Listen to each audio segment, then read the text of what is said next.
Welcome to bite of Bengal. কেমন আছো তোমরা সবাই? আশা করছি তোমরা সবাই খুব ভালো আছো। বাড়িতে একঘেয়ে খাবার ভালো লাগছে না? তাহলে এই রেসিপিটা আজকেই ট্রাই করো। রেসিপিটার নাম প্রন স্টাফড পটাটো। টমেটো, পেঁয়াজ, আদা, রসুন, লঙ্কা একসাথে পেস্ট করে নাও। 50 থেকে 100 গ্রামের মতো চিংড়ি নাও, ছাড়িয়ে নাও খুব ভালো করে, কুচি কুচি করে কেটে নাও।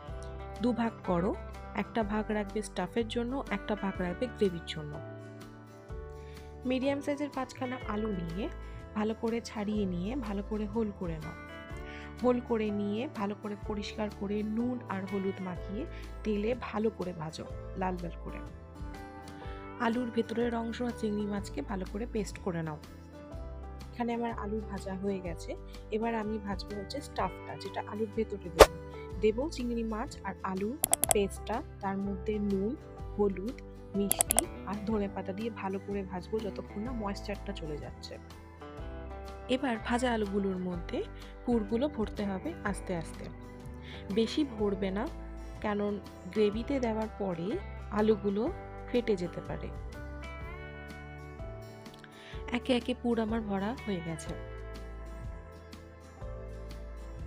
সর্ষের তেল বা সাদা তেল গরম করলাম, দিলাম জিরে আর পেস্টটা, আদা রসুনে যে পেস্ট করেছিলাম, তার মধ্যে দেব নুন, মিষ্টি, হলুদ, জিরে, ধনে আর লঙ্কা গুঁড়ো, সব 1 চামচ করে দেবে।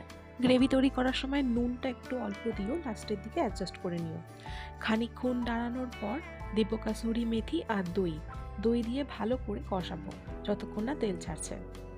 আমার আলুর পুরটা একটু বেঁচে গেছিলো, তো আমি গ্রেভির মধ্যে দিয়ে দিয়েছি, আর কিছুটা পেস্ট করে রেখেছিলাম সেটাও আমি দিয়ে দিলাম।